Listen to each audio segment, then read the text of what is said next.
Hər vaxtınız xeyir olsun, hörmətli tamaşaçılar, dəyərli izləyicilər.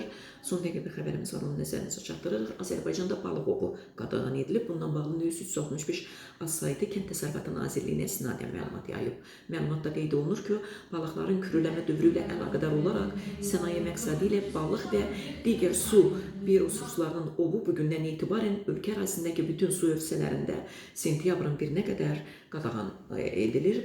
Demək, Kənd Təsərrüfatı Nazirliyinin yaydığı məlumatda da qeyd olunur ki, balıq ovu ilə məşğul olan bütün fiziki və hüquqi şəxslərin müəyyən edilmiş qaydalara əməl etməyə, qadağan olunmuş müddətlərdə və qadağan edilmiş alətlərlə balıq ovundan çəkinməyə tövsiyə olunur.